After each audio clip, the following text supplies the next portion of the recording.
सुख और दुख की परिभाषा। सबसे पहले हमें ये समझना होगा कि सुख और दुख वास्तव में क्या है।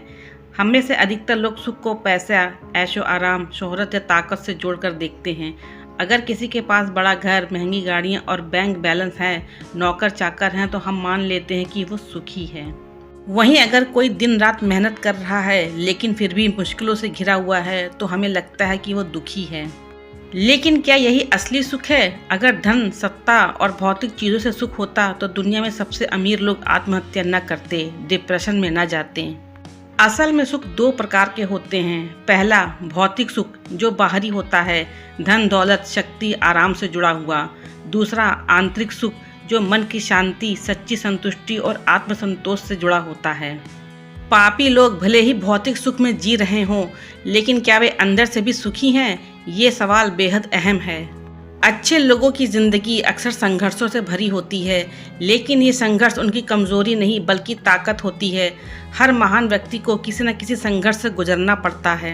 अय्यूब को देखिए, वे धार्मिक और सच्चे व्यक्ति थे, लेकिन फिर भी उन्होंने घोर कष्ट सहे। जोसेफ ने अपने भाइयों की जलन झेली, गुलामी सही, जेल में यातनाएं सही, लेकिन अंत में वह मिस्र का प्रधान बना। अच्छे लोगों की कठिनाइयां उन्हें महान बनाती हैं, जबकि बुरे लोगों का सुख अक्सर अस्थायी होता है। दुनिया की एक स्वार्थी व्यवस्था है। यह संसार अच्छाई को जल्दी नहीं अपनाता, बल्कि बुराई को बढ़ावा देता है। बेईमान व्यक्ति झूठ बोलकर, रिश्वत लेकर अमीर बन जाता है। सच्चाई पर चलने वाला इंसान मुश्किलों में पड़ जाता है। कई बार अच्छे लोगों को कमज़ोर समझकर उनका शोषण भी करने की लोग कोशिश करते हैं। लेकिन याद रखें, ईश्वर न्यायकारी है, हर कर्म का हिसाब होगा। पापी लोग सुखी क्यों दिखते हैं? पापी लोग अक्सर चालाकी से, छल कपट से पैसा, शोहरत और सत्ता हासिल कर लेते हैं। उन्होंने शायद रिश्वत दी, झूठ बोला, दूसरों का हक छीना, धोखा दिया, इसलिए वे ऊंचाई पर पहुंच गए। वे महंगी गाड़ियों में घूमते हैं, आलीशान बंगलों में रहते हैं, दुनिया उनकी इज्जत करती है। लेकिन ये सुख कितने दिन तक का टिकता है? क्या वो रात को चैन की नींद सोते हैं? अगर वे इतने सुखी होते तो उनके पास शांति क्यों नहीं होती? बड़े से बड़े अमीरों को देखिए, ड्रग्स, डिप्रेशन, तलाक, आत्महत्या, ये सब क्यों होता है? कई राजा महाराजा जिन्होंने गलत तरीके से धन कमाया, वे अंत में बर्बाद हो गए। पाप का परिणाम देर से आता है, बुराई का फल तुरंत नहीं मिलता। इसलिए पापी लोग सोचते हैं कि वे हमेशा सुखी रहेंगे, लेकिन बाइबल कहती है, गलातियों 6:7 में लिखा है, जो कोई बुराई बोएगा वह बुराई ही काटेगा। दुनिया में कई ऐसे उदाहरण हैं जहां बुरे लोगों ने अपनी बुरी आदतों की वजह से अपना सब कुछ खो दिया। वास्तविक न्याय कहाँ है? अगर इस दुनिया में हमें हर चीज़ का पूरा न्याय नहीं दिखता, तो इसका मतलब ये नहीं है कि न्याय नहीं होगा। ईश्वर हर चीज़ को देख रहा है। अगर आप अच्छे हैं और दुख में हैं, तो धैर्य रखें, आपका संघर्ष व्यर्थ नहीं जाएगा।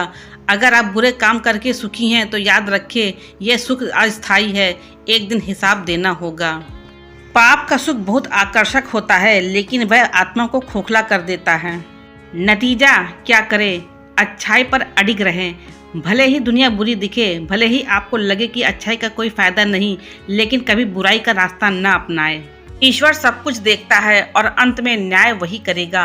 असली सुख क्या है, इसे समझें।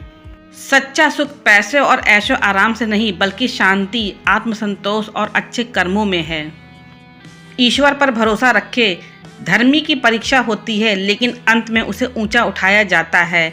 ये वचन हमें मिलता है भजन संहिता 34:19 में। संसार का न्याय अधूरा हो सकता है, लेकिन ईश्वर का न्याय संपूर्ण और निष्पक्ष है।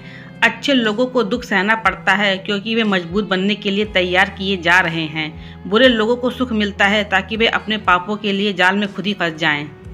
सच्चा सुख केवल अच्छाई में है, न कि बुराई में। इसलिए धैर्य रखें, सत्य पर डटे रहे और हमेशा याद रखें, ईश्वर हर चीज़ का हिसाब रख रहा है।